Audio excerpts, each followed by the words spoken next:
Oh, hey. Welcome back, Rusty. By the Still skin me. of our teeth, pants, the skin of by something. I'll tell you what. Chiefs absolutely skinned in that one. There's the segue we were looking for. Sure. I mean, not the end to split one that they were looking for. Certainly not the start. And that looked more like the PGG that PGG thought they were at the beginning of last split. Yeah, it definitely did. There was a couple of weird things that did happen in this game, right? The confident blind pick of a Fiddlesticks, Parbu playing it as well, going from top lane straight into this weird, unusual stuff. But that's pretty him, for those who don't know Parbu, he likes He to is weird innovate and and do unusual. some weirdness. But yeah, man, they started very strong. They got very good early leads into this game, and it was almost impossible, you would say, for the Chiefs to bring it back. And the thing is, right, credit to the Chiefs, they almost did.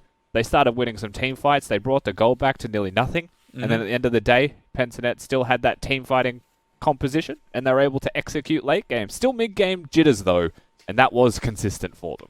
That's right. They still haven't worked to get rid of that. What do you think about the addition of Parbu to the lineup? We're about to talk about some changes that we have seen to the team lineups for this split, but is Parbu a good addition for this roster? Yeah, honestly, I'd say so far, so good. It is definitely the place that we have to look at, right? It's the part that needed to change the most, potentially. When you looked at the team last split, of course, it was Sully playing. He is a pretty young player. It felt like pretty new to the role, or at least with the coaching staff that he had, not new to the role itself. And he was playing very limited champions, and it felt like his impact was limited. And I'm not just going to say that that is Sully's fault by any means. It could be a systemic thing. And bringing Parbu in, someone who is definitely storied within the region, has a whole lot more experience, and maybe just a different kind of voice, might be what Pentanet.gg genuinely required more than anything else. Yep. And all we can really say so far is, well, it's a big question mark. We're one game in, and they beat the Chiefs. So very good so far. That is the start you want.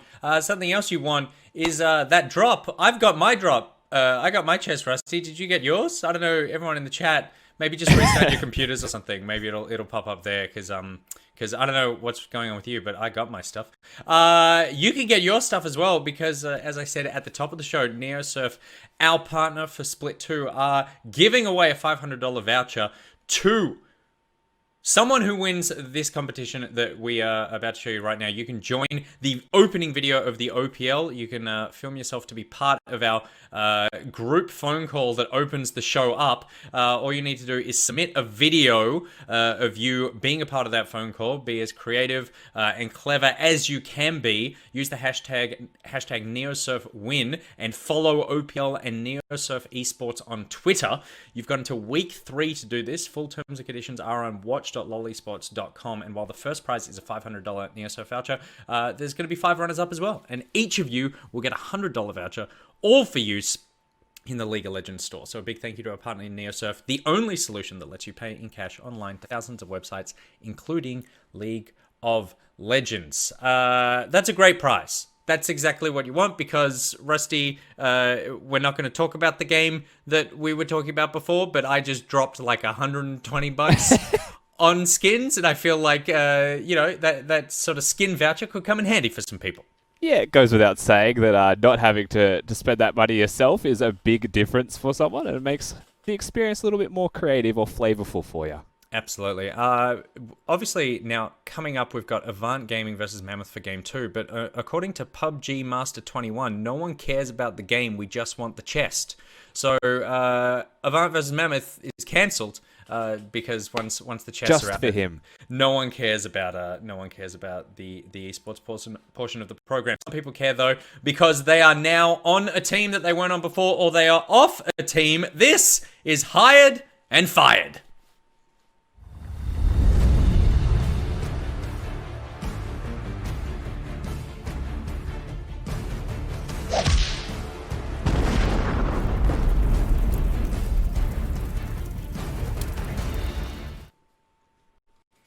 In retrospect, I feel like I could have picked a more tactful name. Yeah, but just a moment there, I was actually very worried. That is the Champ Select music and the Champ Select graphic. I was like, oh god, what have we done? We're What is actually happening? straight to the next game. Skip the segment. So we've obviously seen Parbu there on PGG, opening us up, but there have been some shuffling around for Split 2. Not as much as we did see at the beginning of Split 1. But let's just take a top-level look at some of these changes, and then, Rusty, maybe you can chat through some of the ones that you think will be most impactful, or terrible choices, because that's, maybe there's probably some bad managers out there. I'm not going to name who they are, but they know who they are. Pentanet.gg has lost Sully and brought in Pabu. That seems to have worked out for Pabu so far. Order remain unchanged. Still as the only team, exactly. Still as salty as ever on the coach front. Mammoth has lost Kweku and basically everyone else. Lived has taken a role swap and is now playing top lane, and they've brought in Chungy in mid. Legacy have lost Jensen Go as a coach, which he actually flagged, I believe, on the final broadcast of Split 1 that he was out. He smoke bomb out of Legacy and those sandals. Gravitas losing Pabu, gaining Kweku. So Gravitas gaining a great player and just a great haircut. Direwolves, Shern, Fire, back in OPL, in OS, as their coach. Cupcake is taking on a coaching role as well. So he's stepping down from support and just being a coach again.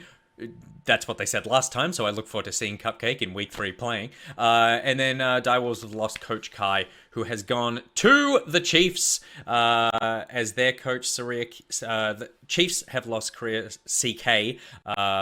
He's on leave at the moment, and brought in Draku as their support. And then finally, Avant losing Draku and bringing in Paprise, and Api is back to support. So we've seen some shuffling roles. Chungy, really the only new person brought in from a player level, except for Schönfire as coach. Rusty, which one?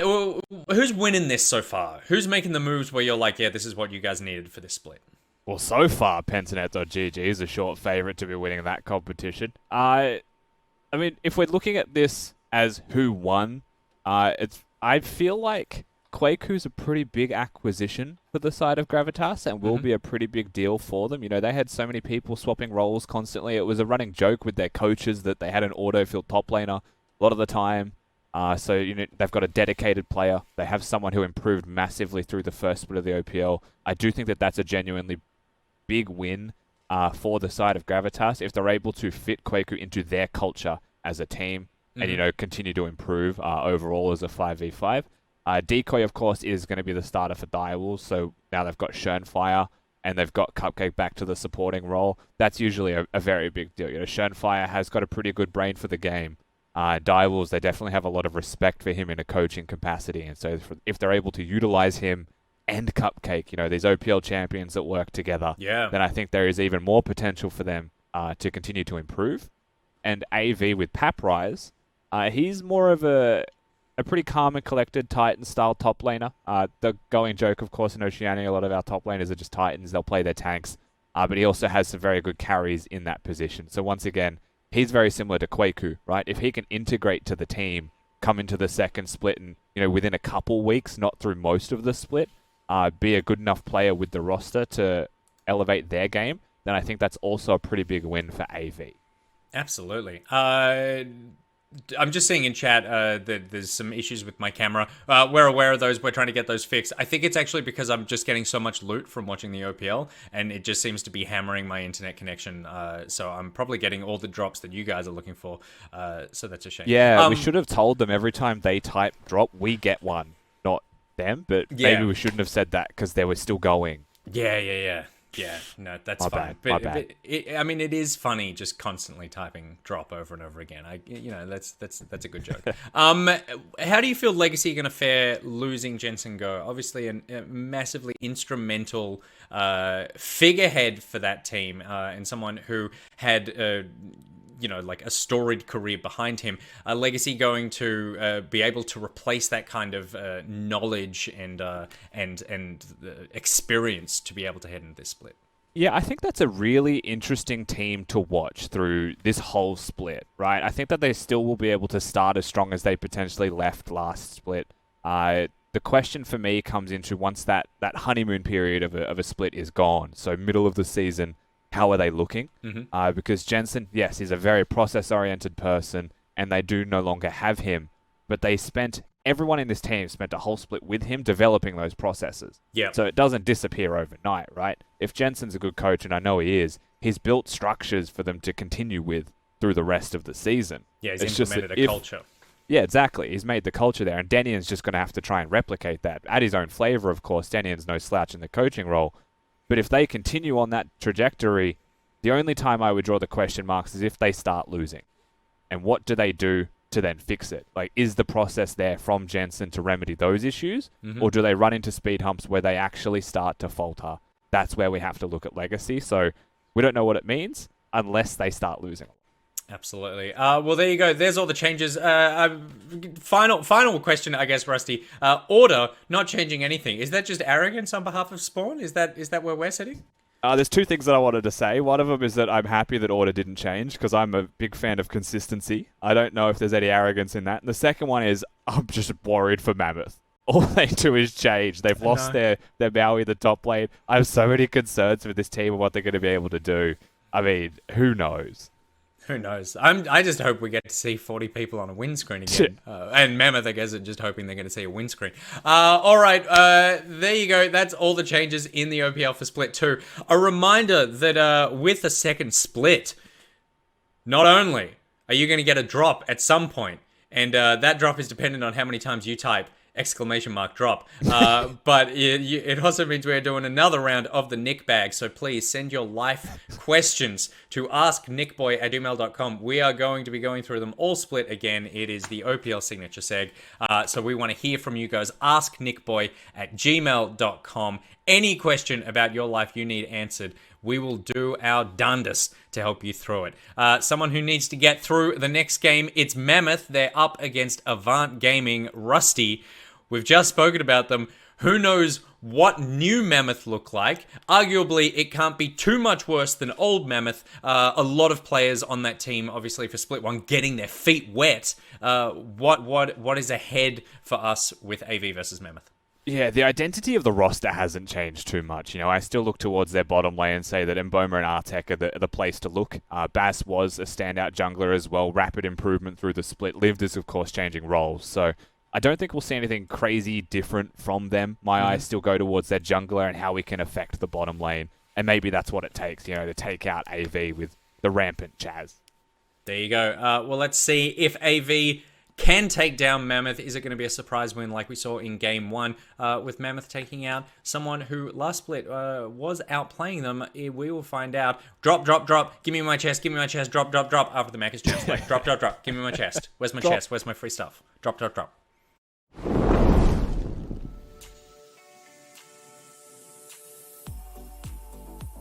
So tonight's game is against Avant, and I think our roster is better individually all around, and I think we're going to take the win. So yeah, tonight we are playing our first game of the split against Avant. They picked up a new top laner, Pat Prize, who was previously played last year with Legacy. It'll be interesting to see how they perform, but I'm confident in my teammates that we can pull out a clean sweep victory. We're gonna win versus Avant because the last 2 times we played them, we won, and I'm pretty confident we can do it again. Coming up against AV, I think we're going to win. Mid lane's a much harder role, so swapping a top lane should be much easier. Should be able to just clap everyone.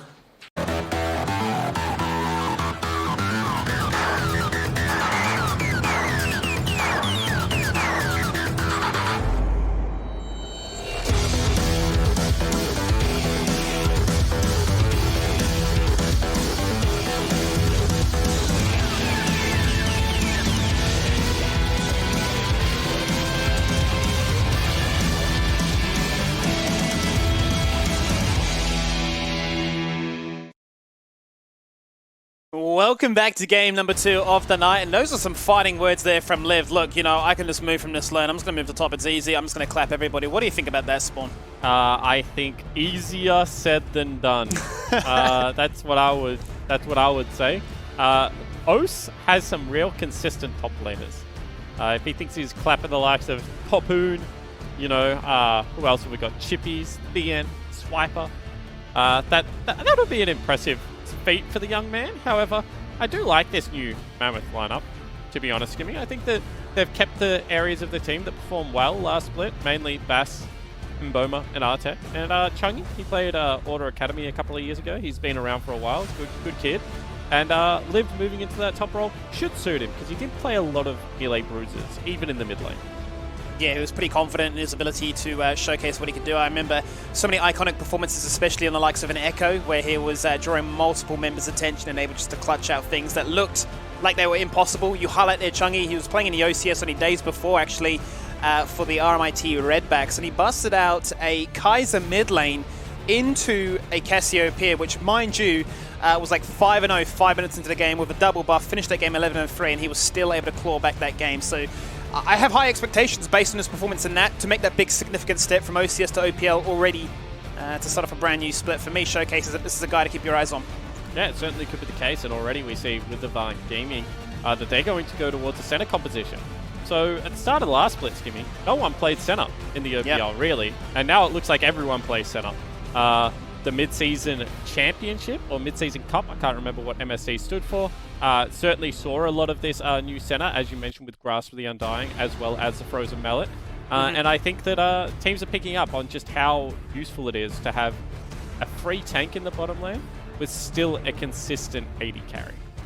You talk about tanks where you've still obviously got a few more options, and they come from Avant in terms of their bans. Set can literally just be flex anywhere. We're seeing him so much now played as a support. Hex Flash, Nimbus Cloak, he's just looking for fights time and time again. Wukong also went a little bit under the radar. He was so hyped up with that rework with the double ult charge, was really showcased in the OPL for I believe like 2 weeks and just sort of dropped off. Now coming back in as a annoyance to try and deal with. But Avant are going to open up with something pretty iconic to them. They were a team that's identity stemmed around, we want to be aggressive, we want to force as many fights as possible. Sometimes they fell victim to falling too far behind, but whether or not this change with Pat Price coming in has given them a new lease on life. Yeah, yet to be seen, right? And this is a really old school draft from Avant Gaming. Mordekaiser was seen as an old school counter to the Ornn. Trundle, obviously, not one of the tempo junglers that we're used to talking about. You know, we're expecting to see a lot of Graves, Nidalee, Olaf on the current patch. Obviously, that's exactly what Mammoth go towards. So I'm interested to see, you know, kind of what has happened at Avant over this offseason. Are they just picking up where they left off, where, you know, they had a brief run in that playoff, losing the lower bracket final, lower bracket first round against Order, or whether this is, you know, something different that we haven't seen from them. Mammoth, no doubt, will be looking for a solid start to their campaign. Unfortunately, finishing last in Split 1, but you heard the fighting words there from Mboma that, you know, going to be pretty easy. We've beaten these guys before. We're not too phased. You know, we've always brought it to them. So the fact that they can come in with that kind of aggression, that kind of confidence, spikes a lot of curiosity in my mind, especially. You've got some new players here. I know for a fact that, you know, Mammoth, when Quaku was there for the first half of Split 1, he became a source of them trying to bully, but then in the later half of Split 1, he was essentially their hard carry, right? You know, he was busting out Poppies, Fioras, and just pulling out insane moves that kept them in the game. Had an Alawi performance in there as well, Skimmy. The guy got a lot more versatile. Completely agree. He was, you know, probably one of the most improved players of the OPL. And I think that when you have a look at this Mammoth lineup, they do have a lot of carries. So I wonder, you know, who is going to play that supportive role? Because as you mentioned, it's not going to be Chungy. He is a hard carry mid laner. Liv has shown that he likes to play some carries. Haven't really seen him all that much utility outside of a set, which is of course banned right now. And Mboma isn't really a, you know, utility player either. He's a good consistent 80 carry. So someone has to be able to play it. It looks like this game they're going to give some of the responsibility to Liv, but he's been hard counterpicked. So, you know, it's just, when you make changes, sometimes it's not enough to upgrade individual skill. Sometimes you have to think about, what does this actually do for my recipe? You know, if you're making a chocolate cake, Skimmy. Oh, here we go. And you get some chocolate and you melt it down, right? And you think, you know what, this is delicious. What a great chocolate cake. So then the next time you make a chocolate cake, you take all of the flour out and you just have chocolate. Well, that's great, but it's no longer a cake, right? And you just end up with a weird pile of goo. You end up with, what did Nick Boy call it? Fairy poop in a cup, I think is exactly what he called it when we tried to make it in the OPL, in League Cooking Sucks. So, yeah, I just think you know, more doesn't equal better all the time. I'm totally on board with this analogy though, Spawn. I'm loving that. What we can talk about, however, is that Talia got banned away. That was a bit of a staple for a few weeks as Lisa tried to hard force it game after the game. So still feeling that is a pretty vital pick. But the biggest standout has to be the fact that Caitlyn has come into the front of things. You know, we had a situation where Varus just became uncontested, had to be locked in. Aphelios Misfortune was so prevalent for such a long time. Then Ezreal sort of broken into those ranks. And now a Caitlyn comes out, you're just looking at harass after harass. And He's doing it. That's the Kaiser. This is the pocket pick he's warmed up from yesterday. Oh, I'm excited to see how he performs today. Okay, this is going to be interesting, Skimmy, because Kai'Sa has a really good backline access with this team composition. Yeah. Ornn gets Kai'Sa into the backline, as does Nautilus. And when she is able to do that, she performs more like an assassin than a traditional AD carry, right? Isolated target with the barrage coming out of the queue can really burst someone down. Meanwhile, on the side of Avant Gaming, you have to say that they have a lot more structured setup siege comp. They've not really got any engage, but they have long range coming out of Senna and Caitlyn, and they're probably going to look to set up on Summoner's Rift. So this game is going to come down to heavy execution, and I think Mammoth's comp is just way easier to execute on. I say this all the time, but in the OPL, if you don't have buttons to go forward, the game is very, very tough. I mean, you look at the fact that they have the Ornn and the Graves. Graves, when he dashes on in, you know, essentially 500 armor to match the Ornn. So they've got a very solid front line. Then you've obviously got the backline protection there with a Nautilus to add to the mix. And then two very mobile carries in the Kai'Sa and the Ezreal to dart around, find targets that they can kill, and try and juke out the menacing factor of what is going to be a Mordecai, so to try and break those ranks. I think for Avant, this is very characteristic of them. Nothing really seems to have changed despite the new addition to their roster. They want to be in your face. They want to try and abuse you in that laning phase, find priority, and try and snowball that into a lead. You know, Chaz, for me, was in many times looking to try and play those hard assassins to carry the game. I was surprised for a second he didn't go for the Zoe, but you know, locking in the Echo, maybe trying to give Liv a bit of a taste of his own medicine. Yeah, I mean, we'll see exactly how that goes. It's a safe blind pick. It farms really well at the moment, Echo. But yeah, I do agree with you, Skimmy. This looks to be, you know, a similar Avant Gaming, but I think their bottom lane is just a lot slower in this composition. So they've got to show some patience that they didn't have last split. Well, here we are. Game number 2, or split 2 here for the OPL as Avant make their debut up against a new Mammoth roster as well. New ideas, potential new strategies, but we'll get to see exactly how they play on out here. It's going to be the Trundle Graves matchup, both looking to find as much value as they can in the early game, both looking to be tank executors. Going to be a potential difference maker here to get these lanes online. Yeah, and I think that Trundle has an easier job of doing that, Skin, just because he does bring some CC to the gank. But when you have a look at the lanes that Bass is going to set up for, you know, the Nautilus and the Ornn lanes primarily, you would say that Bass's job is probably easier this game, in the early game. You know, late game, obviously, all Lisa does is ult-lived, runs around in circles, you know, kind of dances, does a shuffle, whatever Trundles like to do. But I think at the earlier stages, Bash should have free roam of this jungler. He's going to farm very, very quickly, and he does have some good winning lane. Conventional phase rush build to stay mobile, as is the match here from Lisa's Trundle as well. Not going to fall victim to the nimbleness that both can possess right now, but my eyes really fall onto Artek here. You know, you're going up against a double harass lane. How is he going to handle that? Is he going to, you know, look for those level 2 shoves for an all-in commit to try and get them online? Is he going to play very passive and just try and come out a lane to say, look, well, we have so much engaged come these mid-game team fights? If he commits in, yes, Aftershock can go off, but they have so much sustain as the response here from Advanced Bot Duo. Yeah, look, but that's not the way they have to win this lane, right? I think that if we pretend that this is going to be a 2v2 laning phase down bottom lane, well, then no one's going to beat Caitlyn and Senna. And that's just the honest truth. Maybe like something hard CC like Ashe Zyra might be able to kill them at level 6, but I think the reality of this situation is if you've got the quicker farming jungler who will win most 1v1, then with the offensive support pick, Ashe should be able to impact this lane. And all you need is one kill to go over to Ezreal, you know, a Sheen shop as opposed to a tier shop to come out.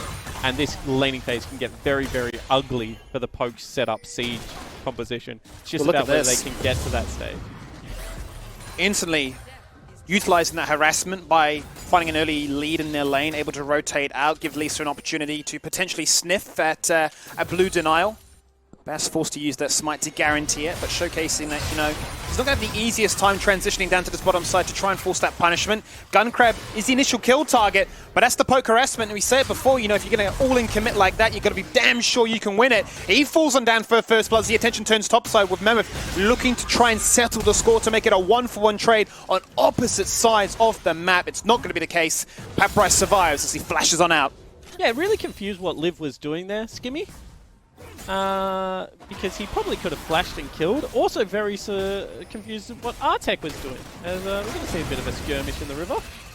Oh, both junglers wanting to contest this scuttle. Chungy able to assist here.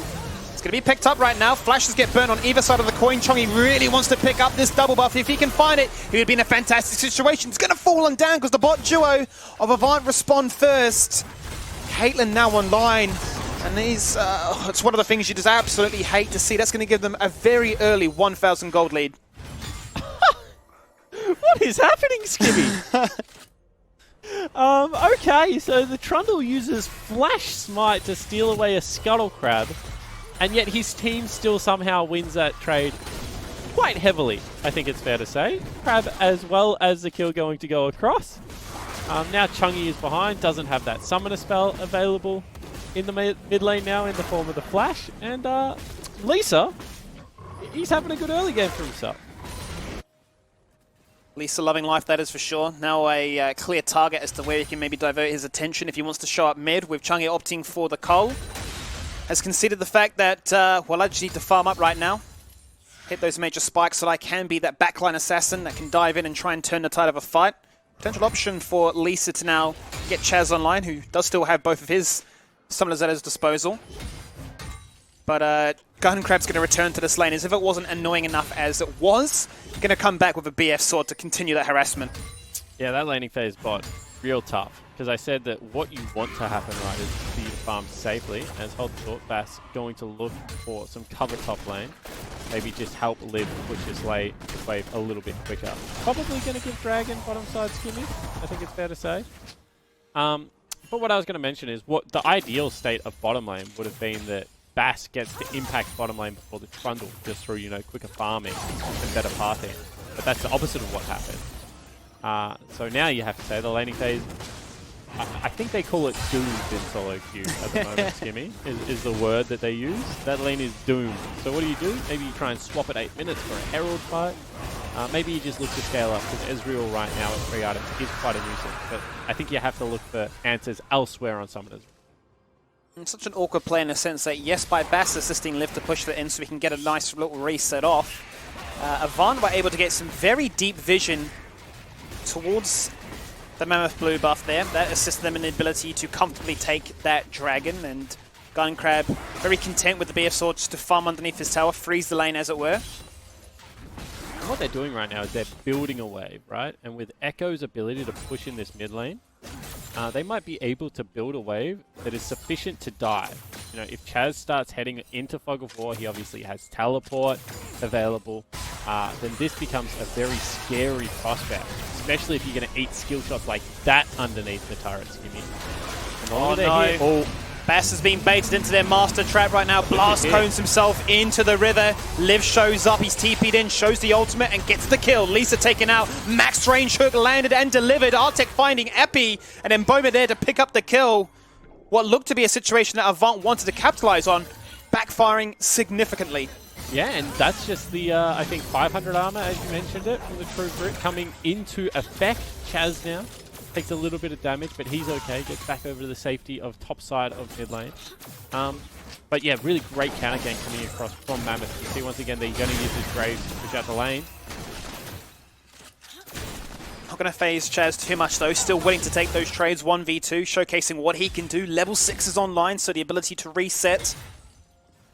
Still has that flash, still has a teleport if the trade doesn't go his way to come back to lane and still survive.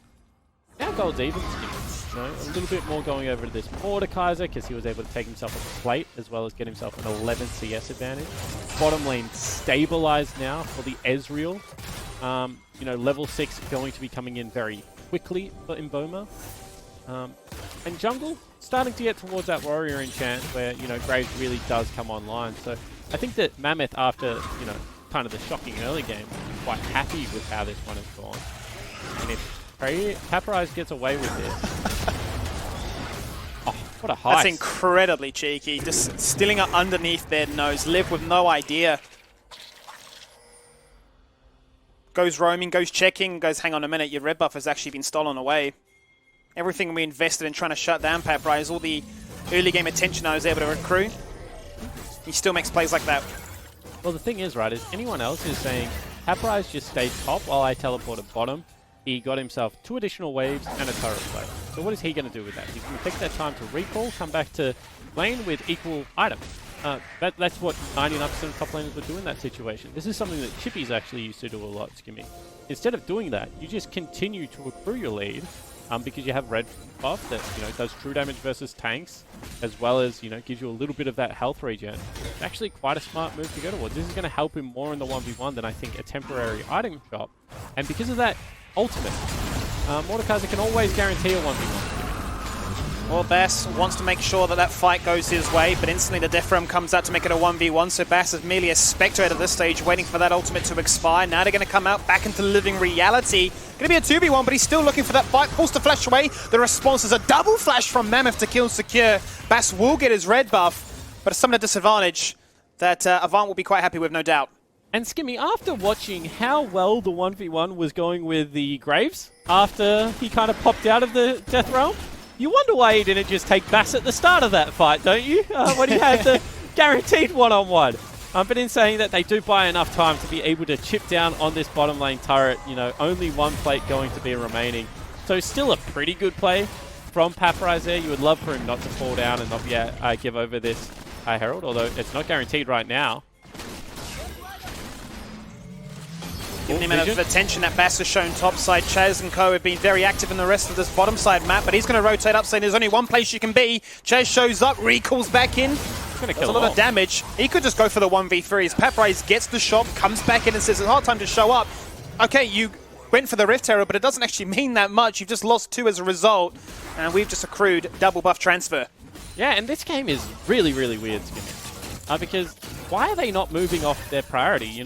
Paparize is dead. Why is the Ornn not hitting the Herald? Why is the Kai'Sa not hitting the Herald? Why are they making Graves do it solo and just ensuring it takes maximum time? Because all you're giving to Avant there is an easier decision, right? We know where your jungler is. He's doing Rift Herald. We're going to push out these waves. We're going to look to challenge it. We're going to run straight to river from base. By the way, we've also taken most of your bottom lane turret already. This is Mammoth showing a little bit of inexperience. I always say this, but tempo or time is actually the most valuable resource in League of Legends. Everyone assumes it's gold. Everyone assumes that gold into items is the most important thing. But if you get somewhere first, if you set up, if you use your time the most effective way possible, everything else will come as a byproduct. And Avant certainly showing that they have a better understanding of that than the young Mammoth lineup at the moment. They've definitely put themselves in such a strong stance the first 10 minutes of this game. That's going to be Chaz returning to this lane now with a completed proto belt, 4 stacks on his Dark Seal, and the boots come online as a result of all those takedowns. The kill participation is high for them so far. They are getting the gold leaders across where it seems to matter. A 2,000 gold lead is met for the team as a whole, with 2 dragons going their way. They're just finding priority everything on this bottom side of the map for them. This first turret is going to go down without a Rift Herald. Skimmy, when was the last time we saw first turret go down with no Herald taken within first 14 minutes? It's unreal. And it really showcases how snowbally the fashion of this Caitlyn has become as a result of getting that BF sword online and able to prep those waves in such a strong stance that there's really no response and Bass is forced to look elsewhere. Yeah, this is one of those times that I wish I could bring the War Room back to really break down what happened in that laning phase. Because I think it did go against the grain of how you would expect a lane to go. But in saying that, it was due to some really clever plays from Avant Gaming. So now you have a Caitlyn who's absolutely massive, got nearly completed Infinity Edge as well as boots too. You've got a 1-3-1 comp that is well and truly ready to go online. Chungy probably still doesn't want to go to the side lane just yet. He's 1,000 gold behind Chaz. And really, the siege will begin and it will be very oppressive to deal with. Have to find some very creative flanking opportunities if they were to try and contest it right now, but they are being zoned out of their own jungle. This has been the case for the majority of this game, given the amount of attention shown topside. Bass has always been looking, and as soon as he tries to show that he wants to contest and look for that bottom side invitation, if you will. There's always a Trundle hanging around, letting him know who owns this part of the map right now. It's a situation that's quite scary with Chungy still looking to try and complete that cull, only 13 stacks away. Does have the Rift Herald, so waiting for an opportunity to try and deploy that for maximum value. We're starting to break out of the conventional laning phase and now assert the 1-3-1 as you highlighted. Yeah, and the biggest thing about 1-3-1, Skimmy, is just basic maths. How many people do I see on Summoner's Rift, and can I make an aggressive play with that information? So right now, you see 2 in side lanes, 2 in mid lane, and 1 is missing. And now that they've rotated 4 members here, absolutely, you can make an aggressive play. So you can see they're trying to siege that mid lane turret on you and hitting that. Meanwhile, in topside, Chungy's done the same thing. He sees 4 people, so he's dropped his Herald, looking for a rotate over to this play. And I think that Mammoth's starting to respond. It's just whether it's going to be the correct response right now. They had to force something right now because they are definitely unable to respond to the siege that is taking place mid lane. That turret continues to be harassed. Traps are in the way. That makes it very hard to force those engaged. The headshots that will come online from what is nearly a completed Infinity Edge would look to really stem the bleeding and prevent any kind of all-in collapse. Yes, the turret does get picked up to even it up 1-1. Not bad timing, given the turret plating has now just fallen on down. But the real problem here is that Avant Gaming are farming 3 quadrants of the jungle. They just took their bottom side on the red. You know, they took Raptors and red.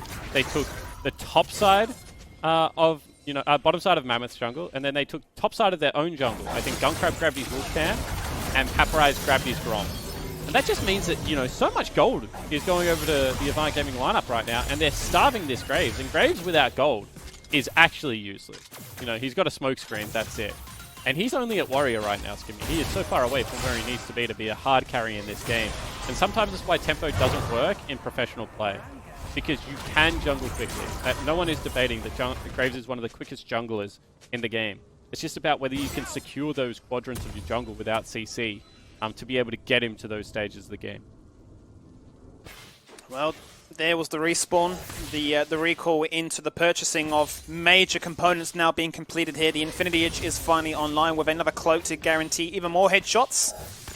Leandries is the option as Paparize secures that 1-2, and now Appy well on his way to getting that Frozen Mallet online as well. No doubt we're going to see the contest come online for what is going to be the synchronized spawning of a Rift Herald as well as a Ocean Drake. Ocean Rift is what we're playing for, so as if the harassment that comes out of Avant is annoying enough as it is, if they continue this momentum and get themselves the Ocean Soul, very, very difficult for Mammoth to claw themselves back in. And really nice positioning from Gunkrab there. I mean, you mentioned the Soul spawning. You can see that they had hold the fort. Paparize this time does not go for the Ornn. He does go for the 1v1 on towards the Graves. That has been starved on out. But Bass with some very comfortable positioning, knows where to turn, knows how to zone, and gets back to his team under mid-tier 1. Has to just burn the flash instantly. You know, gets stuck on the corner, can't run around it. Skivvy instead has to flash over the wall.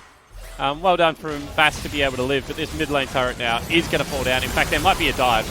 They finished what they started, and Chaz very happy with how that one plays on out. Everything that was achieved in the early stages of this game is guaranteed now, sitting at 3-0-1, continues to scale up that Dark Seal.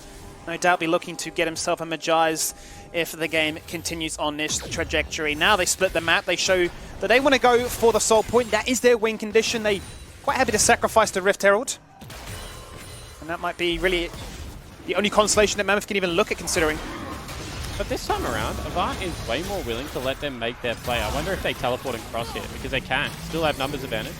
Yeah, far too slow to even look to try and take that one down whilst Dragon was being achieved. Paparize flashing on in and just grasps them all in place. That is an Artec that is deleted in little to no time. Liv trying to soak up the damage from the ace in the hole, but it will not be enough. Echo now a double kill. Chaz finishing what he started. The Starlight player, 5-0-1 right now, and an Echo this far accelerated. It's absolutely doomed. Yeah, Chaz It Up is having a really good game of League of Legends, Skimmy. He has popped off. 40 CS up over Chungy has really been integral to the majority of the plays being made. 6 out of 7 kill contributions is the highest on their team. And Avant kind of look like they're just a step ahead of the Mammoth lineup right now. Which, you know, to be honest, we kind of already knew. When you have a look at what Avant Gaming was able to do last split, you know, they made playoffs. They had that really great late run. Appy in the top lane was actually looking good, so no surprise to see him swap back down to support and have a really terrific game. but they look like they're cohesive and on the same page. And I think that's what they said about the Dragcrew swap. Like, we understand that Dragcrew's a really great player, but he just wasn't on the same page as everyone else on the team, and they would rather play with 5 people that are. And it looks like, you know, with Paprise in the top lane, that's what they have. Begs the question now, Spawn. What is the comeback condition here for Mammoth? Down by about 5.5k gold. They are looking at another Rift Hero going the way of Avant. Not only that, but the Soul Point is being threatened in another 3.5 minutes. So, you know, you're looking at conditions at which Mammoth can try and claw back this game. I suppose an argument can be made for the Muramana carries in the Kaiser and Ezreal. Give them a few more moments to try and scale up, hit that 40% CDR, especially on Ezreal. Maybe there's an opportunity to try and snipe from afar and find a pick, but it's looking harder and harder as the minutes go by. Well, I just think that you're going to see the Avant Gaming comp go into a 1-3-1 at one point. So you have to be able to maintain your double teleport, even triple teleport, and collapse on one of the units. You know, if the mid lane wave doesn't sync their waves correctly, you know, you collapse on that. If Paprise or Chaz goes over aggressive in the side lanes, you look to go kill whoever that is and get a collector shot down. But it definitely cannot be a 5v5 team fight at this stage. Because even though I do agree that Mammoth's comp is better suited for 5v5, I think they're just way too far behind. So it needs to be a mismatch numbered team fight. Good news is you should get one because Avant Gaming wants a 1-3-1. Well, Mammoth say, let's throw everything to the wall. We have to make something happen right now. Arctic opens up and Orn connects and follows. They take down Appy. That's the one that makes it a 4v5 straight away, but the teleports come on through that say that Avant do not want to fall victim to any kind of comeback condition. This is their game for the taking, and this is their game to win. They turn it on their head by taking out Liv first of all. Now, mind you, actually burned the flash. That could come back to haunt him with him respawning as soon as the Baron comes online. And with all that found, the Rift Hero gets deployed. They're going to smash open mid tier 2 and potentially threaten a win condition with a mid inhibitor. Yeah, they should be able to get mid inhibitor here. You know, they've got the siege comp set up. They have themselves Rift Herald still. No big tank in the Orn. So much damage when it comes online between the Caitlyn and the Echo. And it just goes unpunished by the fact that he can just chrono break back. Yeah, and Skimmy, that was the play that Mammoth were looking for.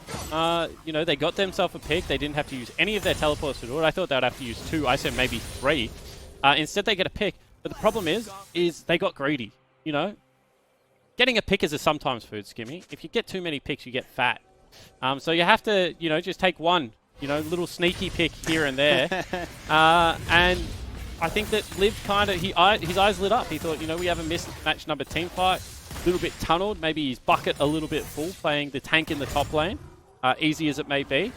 His words, not mine.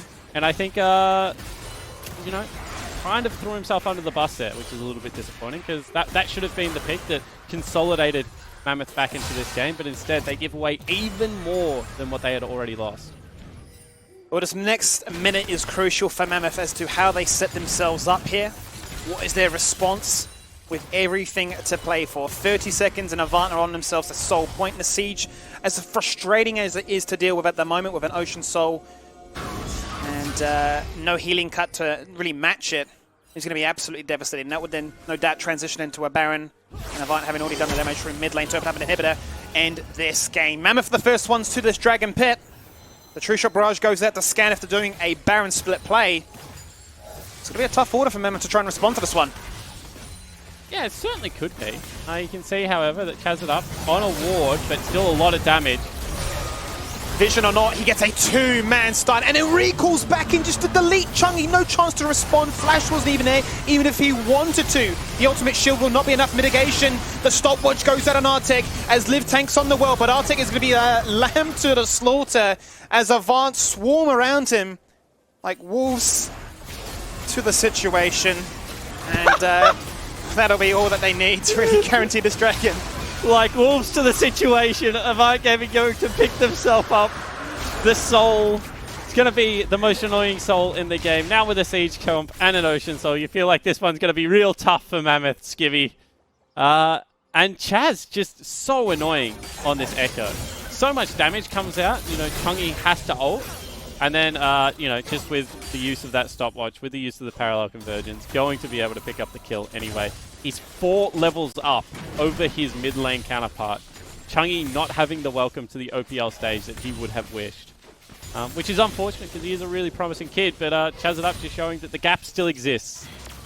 Absolutely, there was a significant difference between the OCS and the OPL, and that's definitely what Chaz has showcased here today. Despite sitting on that wall, still, when you know what is in front of you, getting absolutely one shot. And, well, let's bear in mind, let's actually check in out with Guncrab's build, which is disgusting, but let's hold that fort for 2 seconds.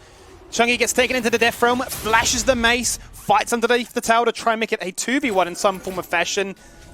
But one mace that does connect with the Leandries takes a quarter of his health.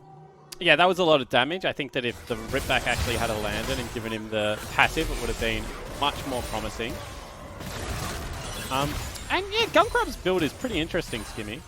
I've never seen this double Zeal crit cloak into Blast Whisper before. Would love to interview him and ask him about it. Just been in the lab for a little bit, cooking up a special.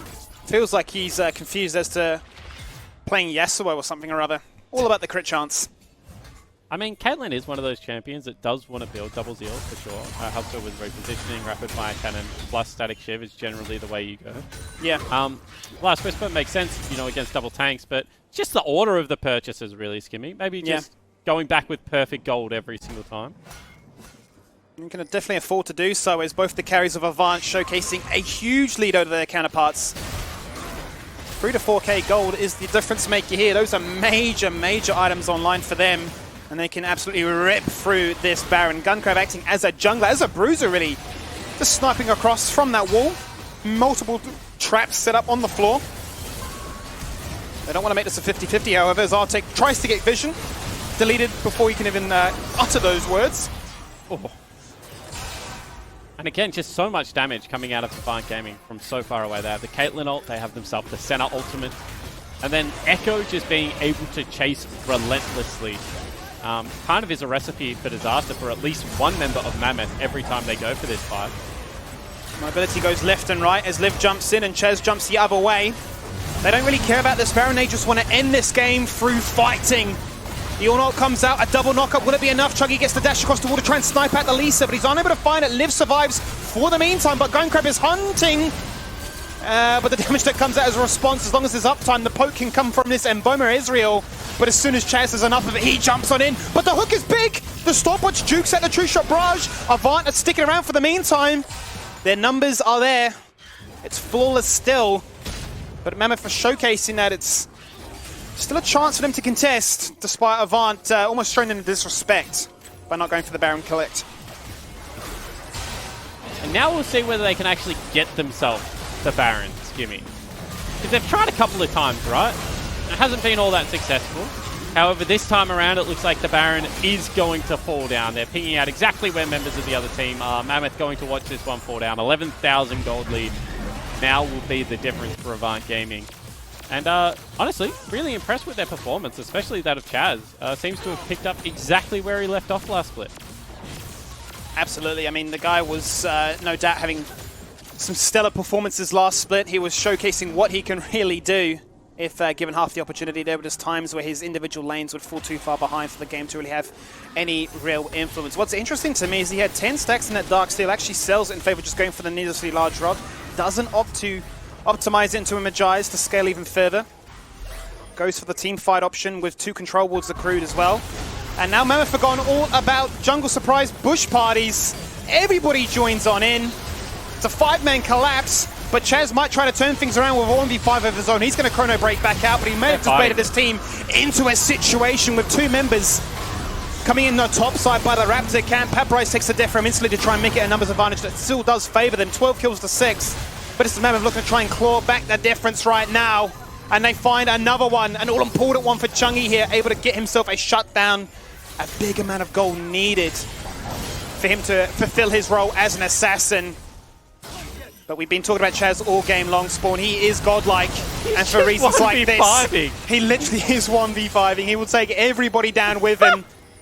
He's just queuing the highlight reel right now. Welcome to Split 2. This is just yakety sack moment right now, because now they have Guncrab teleporting back in. What is happening, Skivvy? Well, This is one of those situations where perhaps words are not even required. You just watch what is happening. And the gameplay speaks for itself after all things are said and done. An ace is delivered. Gunkrab picks it up. He gets himself a triple. And finally, something will happen on the map. An inhibitor is taken. And Avant might say, we've had enough playing with our foods. We're going to pick you up. You can't defend this game. It's in the bag. And it's all up to Bass, the jungler from Mammoth, trying his best. Going to get sniped down in his fountain. But it looks like Avant Gaming finally say enough is enough. They're going to be able to take down the Nexus. That they are indeed. It's going to fall on down 28 minutes into this game. Ocean Soul was there. The cooldowns were cycled on through, but Artek and the crew are unable to respond to what Avant brought to the table today. And Skimmy, that was one of the sillier ends I've ever seen to an OPL game, to be perfectly frank. However, what you do have to say is that Chaz put on a show, and that was such a great performance from the young man in the mid lane for Avant Gaming. The other pieces still looking the goods around him, you know, Lisa with a really great Trundle performance, Papyrus slotting into that team nicely. But really, that was a mid-gap if I have ever seen one. Massive mid-gap right there as Chaz definitely gave Chongi a welcome invitation to the OPL. That does it for game number 2. We're going to throw it to a quick break, and when we return, it's game 3 back at the Hangout.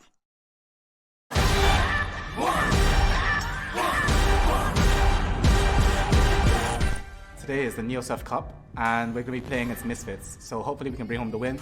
NeoSurf is simple, safe and secure. You can go to your local shop and get a voucher code and use it online, preferably to buy League of Legends skins.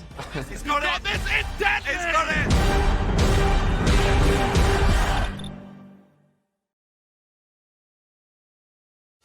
Welcome to the 2020 OPL. I am Nick Boy Richardson. And that's a beautiful Hino play, gone to multiple members. He gets himself a double kill. It's Raze doing what he does, the team fight king.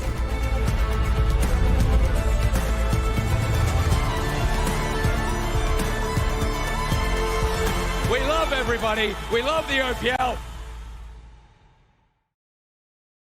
If you're craving the taste of your favourites, head to Macca's for a fast, safe and contactless drive-through experience. For your Macca's run, contact-free, we'll be here.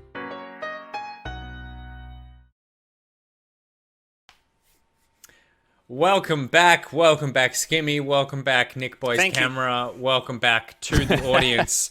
Welcome back, AV, taking out Mammoth. As it was in Split 1, so it is in Split 2. Rusty, any highlights from that game that you feel like either a team can take away? Gunkrab played well. Yeah, Gunkrab played well. There was no Violet today. I think it's worth pointing out that AV were pretty active in their off-season. You know, they were the ones competing for that MSS slot as well. So I think there's proof in the purchase here that they put some effort in the off-season. And it was notable through their performance today. It was mentioned by you guys, Skibby, on the cast. It was a bit of a mid-diff. It felt that way. Chaz was playing out of his mind, but Gunkrab no slouch either. So a lot to commend there from AV. They just had so much fun, it felt like, that game. There were times where you thought, okay, this game is in the bag. What is Mammoth's win condition to try and get back into this one? And I think that last team fight really showcased sort of this revitalization, if you want to coin it that kind of phrase, as to how Avant came back into this one and said, look, we've got everything in this match. We can literally cycle through Echo's cooldowns twice with his ultimates coming online. And Chaz just like showcasing, hey, I am so incredibly fed. Forget the Magi's. I will just kill you regardless. There you go. So big congrats to AV there, and welcome back to both AV and Mammoth for Split 2. Welcome back as well to NeoSurf, our partners. I've said it a couple of times before. I'm going to say it again. NeoSurf want to help you out looking schmexy in-game with their competition that they're going to be running over the next couple of weeks here with us on the OPL. If you want to be a part of the OPL opening intro video, I mean, the acting of that video, top notch, can I just say? Oh, Rusty, incredible. When it cuts to you and you look so affronted that you have joined the call, you're grumpy, you've got the arms crossed like you've been waiting on that call for 5 minutes. It's just a good time. If you want to be a part of that, and I suppose bump out some of the other people in the video, then just take a video of yourself joining the call, follow OPL and NeoSurf Esports on Twitter, and then share it using the hashtag NeoSurfWin. You've got until week 3 of the OPL to get your entries in. We'll be judging them, so get creative, make us laugh. We'll be judging them. It says we'll be judging them, so I'm assuming that we will get to judge them, which is exciting. Fantastic. Full terms and conditions are on watch.lollysports.com, and while the first prize is a $500 NeoSurf voucher, we'll award 5 runners-up with $100 each in NeoSurf voucher credit, all for use in the League of Legends store. So a big thanks to our partner NeoSurf, where your privacy is protected with no need to provide a credit card or personal information. All NeoSurf need to know about you is that you love the OPL and League of Legends. And I'm fairly certain all 46,000 of you adore the OPL. So it's good to have NeoSurf on board for the split. Thank you very much. I'll tell you what else is good, boys. I'll tell you what else is good. Let me tell you something. Let me just tell you something. This is going to cut... Now, look. So, I have a code right now for a different video game that I won't mention. This is a hotly anticipated single-player title. Years in the making. Will definitely be one of the biggest games of the year. A narrative masterpiece. A game I've been looking forward to for probably about 5 years. I have not touched that game because all I am doing in my spare time is playing Valorant.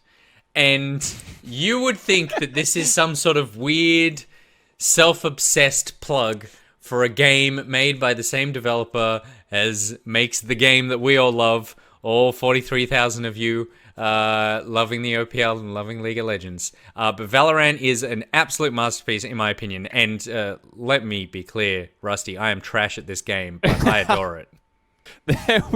We've played one game together, Nick, and I think you were half paying attention. You were working or something at the same time. I was literally making a show at the same time. I kept running away from the computer.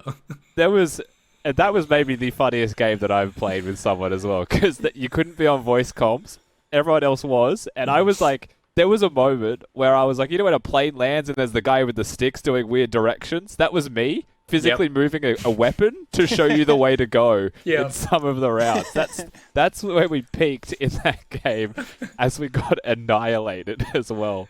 But it was a lot of fun. I think the funniest part for me is we all stacked onto one site, and then Nick was just on his lonesome, just, wiggling the gun all around. Oh, I'm just doing my own thing right now, having a whole bunch of fun. I'm thinking, Nick, what are you doing? And he's in his own little world. So, that's half the fun. That's half the fun when you play with friends, right? It is half the fun. Look, I am pretty rubbish at shooters. I am not bad at the more I'm not good, but I'm better at the more tactical ones. And CSGO has always been a game that I've been keen to get into in some way, but it just seems like it's been around for so long, it's way too difficult to get into. You add superpowers to that, and I feel like I'm totally in.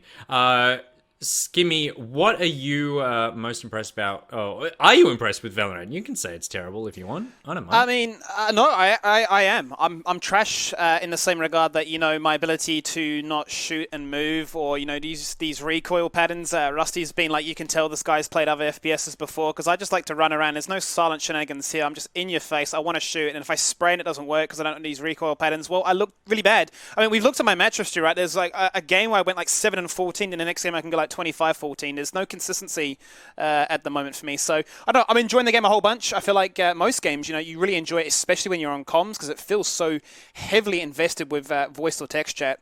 And without that, you feel like, your ability to lock down certain spaces or coordinate actions is heavily limited. There's a lot to it as well that I like. First of all, I think it's because it's an undiscovered thing. There's a lot of fun in everyone at the same time learning. And someone's happened upon this amazing thing, then you take it, and it kind of becomes a game like that, which I'm just a big fan of. And you spoke about your play style, Skibby, and immediately I had an analogy come into my mind. It's like, when you've just finished bathing your pet, and the dog's just unleashed and runs around the backyard with big zoomies. that's your play style. You're just zoomies. I just don't care. I want to make action happen. There's nothing more that annoys me than just holding a sight for 2 minutes, just holding down an angle. It bores me. So whenever you play with me, you know to expect that I'm probably going to pick up something aggressive. I'm probably going to get in your face. And if I int and look really bad, then hey, at least me and Nick can enjoy talking to each other. If he decides to come on comms and actually hang out with me. I played a game. I played a game with Juice today, and also couldn't join comms because I had a sleeping baby strapped to my chest. But Juve's a thoroughly entertaining person to play video games with. Who are we picking most of the time when we go into this? Because obviously, like, we're still finding our comfort agents within Valorant. But who's your go-to, Rusty? I'm actually struggling with the names of the characters a lot of the time. Phoenix, the one on your screen, is who I started with. But right now, I've found much more of an affinity to, I believe their name is Sova. Sova, yeah. The Ranger guy who does like a lot of recon stuff. That's just so me, you know? I'm not like everyone else in FPSs where they just take the peaks constantly. Mhm. I'd rather get the knowledge first. So it fits me perfect. Yeah, I try to play Reyna because I feel like it's a very solo QS champion. You don't really add much to your team in terms of utility, like, smoking down an area or, giving your ability to lock in. It is one of those very snowbally champions, though, I suppose, in the sense that your kit is very useless unless you're able to get up those takedowns. So there are games, as I said before, that, if I'm doing literally nothing, I'm basically griefing my team. Much like Viper. I think I've played Viper once or twice. Oh my god, Yeah. And you know the poison? The poison, That right? So it character? affects your own team too. And there's times I've like, let's I go to know. A site. And we all rush into A site and I've just made my entire team drop to 1 health. And they're like, that's not how you use it, by the way. I watched Egypt 1v5 with that character. Really? Yeah, just because when you put the ultimate down, you've covered the whole site. They can't see in. And he's just sat in the smoke. Or the poison. Just 1v5. And he's not an FPS player. None of us were. That was nuts. It's those long fingers. Yeah, I see. My issue is that I am drawn to the kits of agents, not champions, agents that are sort of like heavy frag. Get in there, get the kills, like you're supposed to be racking out the points. I like their kits, and I can't play to the ability that my team would need me when I'm taking Phoenix, for example. Like, that's just, I like everything that he does. The idea that I get a second life is very appealing to someone who's not the best shot, but that's not who you really want to be taking unless you're going to fully utilize that. So I've been falling back on the more utility agents, and Sage I always like playing healers. Maybe we should do it together, Nick. You play Phoenix and I play Sage and you get 3 lives. How about that? That could work great. There's a play. We just that's a hell of a play. That's an OP play. So I really like Sage. I think like having a healer, and she's the only healer in the game so far, is a real benefit to a team like that. And then I also I unlocked Raze, so I've been enjoying playing with her. But I also like playing with who's the dude that calls down the thunder, the Brimstone? Tower of... Brimstone, yeah. I feel like he's probably the one that I'm now falling back on. He's essentially GP though, right? They look pretty much the same. I'm basically calling it Cannon Barrage. I'm like, oh yeah, just Cannon Barrage onto this bomb site, and then it's always fun times. I feel like there's always going to be that comparison where I call it champions, people say it's agents. At the end of the day, I think we all know what we're talking about. But regardless, we can't get that one too confused. Otherwise, I'm probably trigger Twitch chats. We don't want that. And at the end of the day, the game is still a lot of fun. I just got to get better at it, and then we can play it on stream hopefully. Yeah, I hope so. Absolutely. Hoping that for sure. And then finally, I would say that I really enjoyed the Spike Rush playlist as well, because a big deterrent to it's the same kind of thing with MOBAs, right? The idea that when you start a game, you're locking yourself into a pretty long session that you can't walk away from, and the idea that Spike Rush is something that we can just do when you go, okay, well, I just want a quick hit of this in my veins right now, but I don't have 30 to 40 minutes to be able to sit down, because every game goes to 12-12, and the Sudden Showdown. Of course, it does. So the Spike Rush, getting that done really fast is something that's useful. Something that's not very fast right now is we have a slight game delay, so we are going to take a short break, and we'll be back once that game delay has been undelayed, so we'll see you all after this.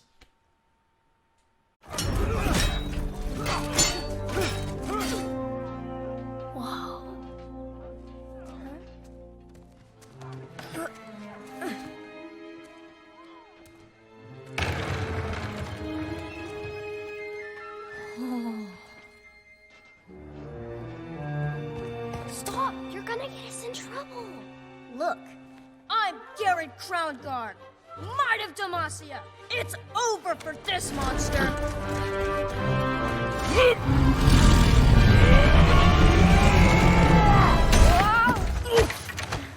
You're spinning the wrong way. Listen, beast. You don't stand a chance against Fior Larat.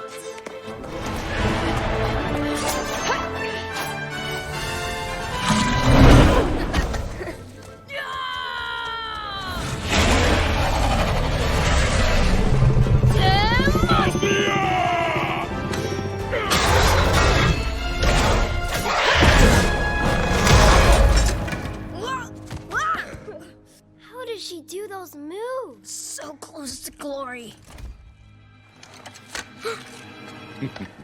Decent footwork. Need to watch your guard, though. You think they're ready to join the Vanguard? Well, they certainly know the flashy stuff. But seeking glory only goes so far. Will glory be there for every failure? Will glory lift you through all your trials? A true Demacian seeks excellence. So when you face death's terrible jaws, you will not falter!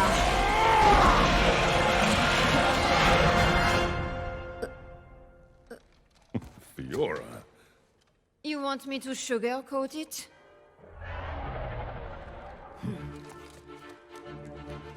You keep at it.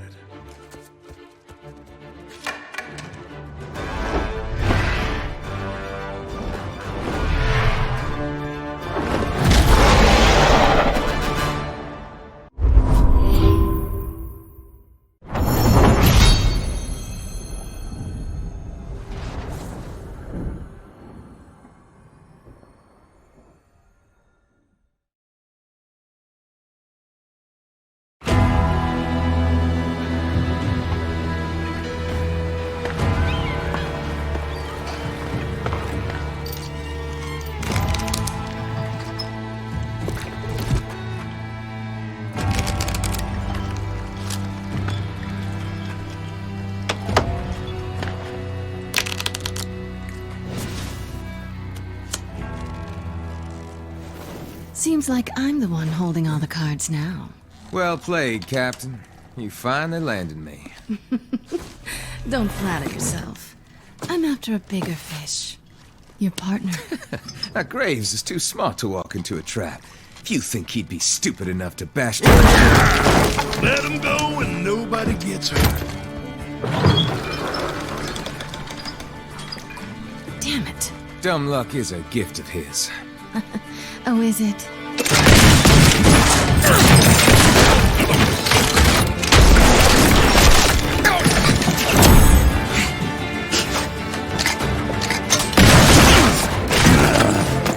No, you don't.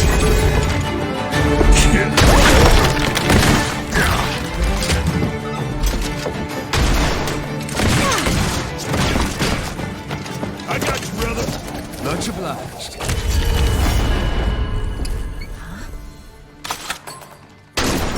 My turn. All right, Missy Fortune. Nice and easy. Don't make any more trouble. Okay, you win. So who gets to collect my bounty? Well, by arrangement, we always split 50-50. Nah, hold up, 70-30. What are you talking about? At the time, I'm pretty sure I just saved you again, which means I get the bigger I had cut. perfectly under control until you came forward. You were upside down like a piece of... Call that shit. Get your elbow out of my mouth. That is not my elbow. Stop moving. You are a very large man. Shh. What was that? As promised, 2 for the price of 1. Excellent. Your quartermaster. Oh, thanks, Captain. You're lucky I like you. These two will make a worthy sacrifice to the beasts below. Prepare yourselves for 1,000 years of suffering. Hold on a second. 1,000. Talk this out, right? How does that even work? I missed that scene. I got 20 years max. Not with this guy. I'm talking about. This isn't your last hand. Let's go before this gets ugly. Looks like the tides of Bilgewater have shifted again, my friend. Let's get out of here! So long, Sea Witch! I sacrifice. Find someone else to feed your monster. Stop them. You gotta catch us first, you slimy fish. No. Just another beautiful day in Bilgewater. It really is.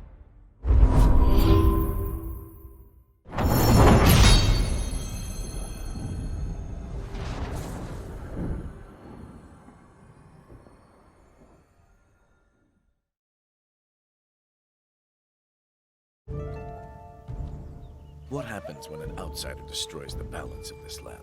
Is this another one of your riddles, old man? A test, perhaps.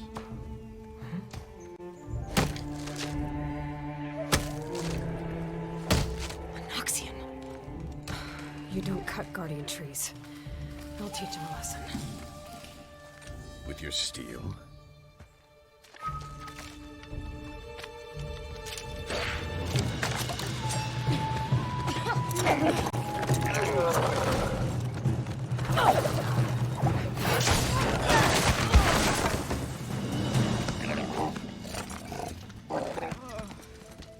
You're just a kid. Stay away! Adorable.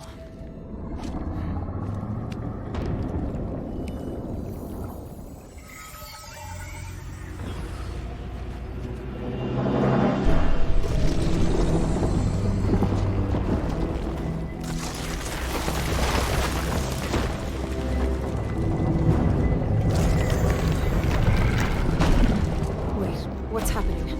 See as I see.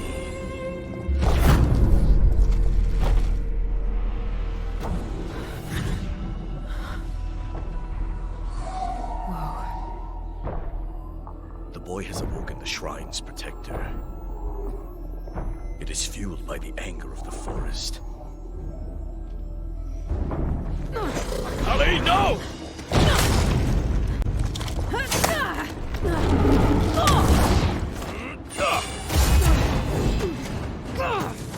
The balance must be returned. Can't we just bend the rules? He's a kid!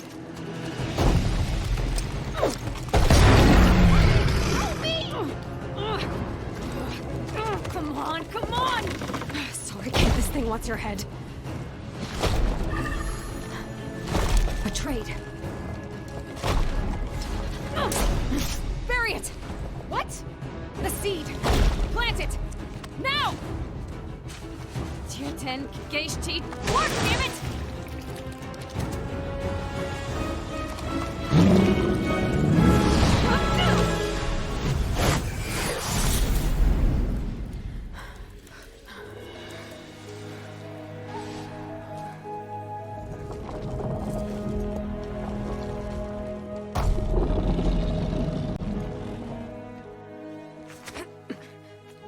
If you hurt this land, it's gonna hurt you back.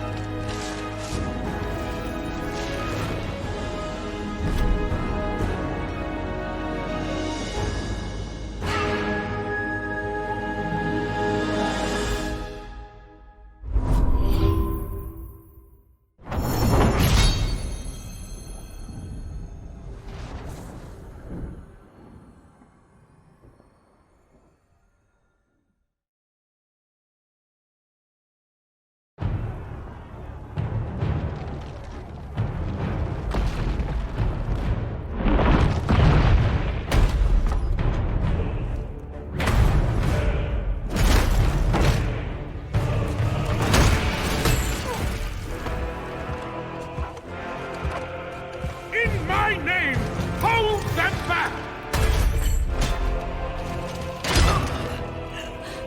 It is over. We have the city. Surrender your crown. End this bloodshed.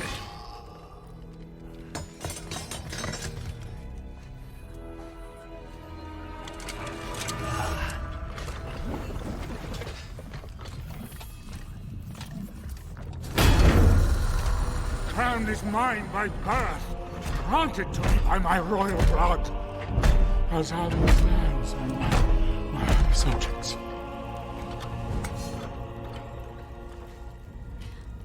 You no longer have subjects.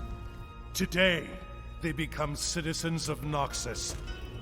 Rejoice at the end of kings. Noxus offers freedom and fortune for any strong enough to take it.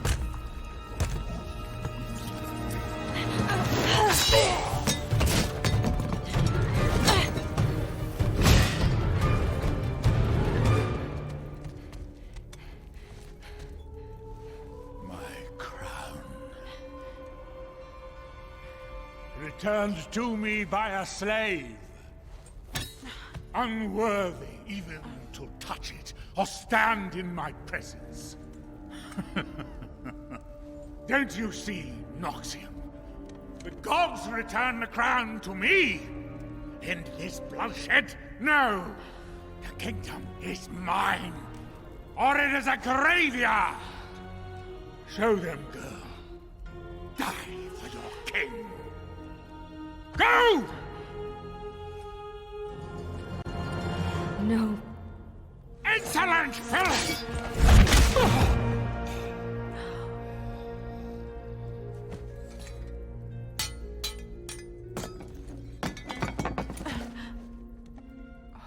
Kings demand you kneel before their heirlooms and unearned titles. Noxus wants you to stand, so you can be reforged in a glory shared by all.